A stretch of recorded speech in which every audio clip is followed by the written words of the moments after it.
Hello and welcome back. In this lesson, we're going to be looking at how to calculate the mean.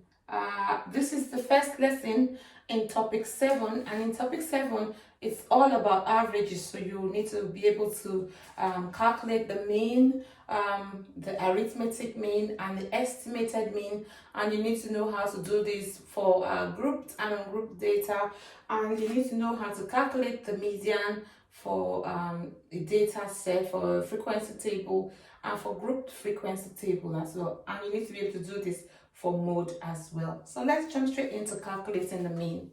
Before we start up, there are a few mathematical symbols that I would like you to get yourself familiarized with. So the first one of them is X bar, and X bar is the mean, the arithmetic mean, or this is the mean.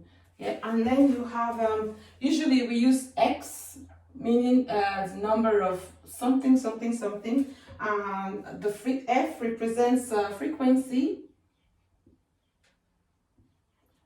and sigma, I think this is N, number of, sigma, which is like a Greek letter, which means summation, sigma, which means summation.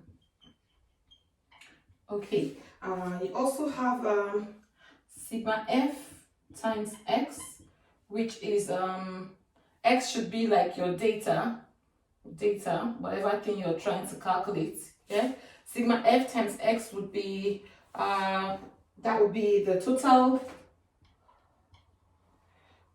summation times the frequency. I'm going to leave it there like that, and when we come to do that, to use that, you will know what that means. Okay, so we're going to be using X bar, we're going to be using all of these terms randomly, so you need to know them and take note of them when they are being used. Okay, so let's say you have a data set like this one. You have X is equal to this data set, and you're being asked to find the mean. Now, to find the mean of this one, it's a basic data set. You just need to add them all up, sigma X over the number of data, 1, 2, 3, 4, 5 over N. Okay, so the mean would be equal to that. And that would be equal to 11 plus 8 plus 9 plus 5 plus 3 all over 1, 2, 3, 4, 5, 5. I think that should give you 36 over 5, which if you put that into your calculator, you should be able to get 7.2. There are ways of putting this straight into your calculator, but to be able to pick up the marks for this in the exams, you need to show your steps. This is a very important step, and this is a very important step as well. So you have to put them all in. Let's say you're being asked to find the mean of a frequency table like this one. The mean for a frequency table would be X bar, which is the arithmetic mean. X bar is equal to sigma F times X over sigma F. Okay, so let's create this is X here, then and this is F. Let's create F times X. Yeah, and that would be 0 times 2 is 0, 1 times 7 is 7, 2 times 10 is 20, 3 times 6 is 18, 4 times 4 is 16, and 5 times 1 is 5. Okay, now we need to find sigma F times X, and we need to find sigma F, so we can put it into our formula. So we got sigma F times X to be equal to 66, and we got sigma F to be equal to 30. Therefore, X bar, which is the arithmetic mean, would be equal to 66 over 30. And if you put that into your calculator, you should get 2.2. Remember, this we refer to as the arithmetic mean. The arithmetic mean, X bar. Okay, so that's how you calculate it from a frequency table. This is a basic frequency table, not a grouped frequency table. Now let me show you how to do it for a grouped frequency table. So this time you might be asked to find the mean for grouped data. Okay, you might be asked to find the mean for a grouped data. So we start off by taking the midpoints of our data, yeah, and we do that by taking the midpoint of each grouping. So let's call that midpoint x, yeah. We're trying to make up our new data list here. So the midpoint of 0 and 2 would be 1, and this would be 3, and this would be 5, this would be 7, this would be 9, this would be 11, and this would be 13. And if you're not sure what to do with this part, how to get that midpoint, you have to add them together and divide by 2. Let's say you want to find what this one is now.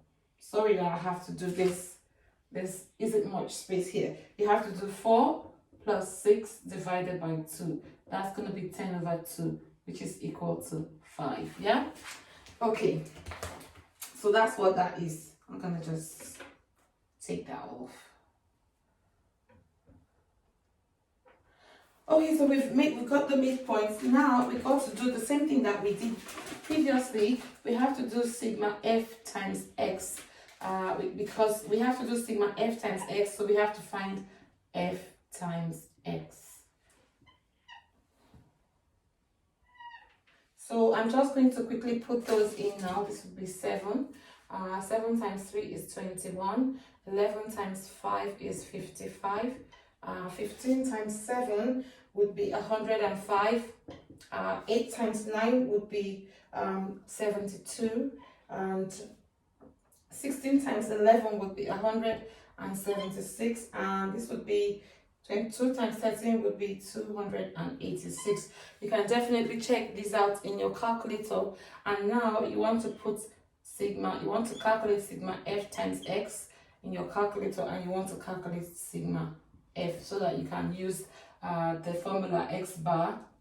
X bar is equal to sigma f times x over sigma f. If you put that into your calculator, you're definitely going to get 722, and this is going to give you 86. So you're going to come here and say that x bar is equal to 722 divided by 86, and that should give you 8.4 to 1 decimal place. We call it an estimated mean. It's an estimated mean. Estimated mean because this is what we are using. The numbers we're using, we're not using the actual data itself. We're using an estimate of the data. We're taking the midpoints. We're taking the midpoint of the data. That is why we call it an estimated mean. So that's how you calculate it. Any mean, you want to calculate the number of data divided by the, you want to calculate the total, the sum total of the data over the total frequency.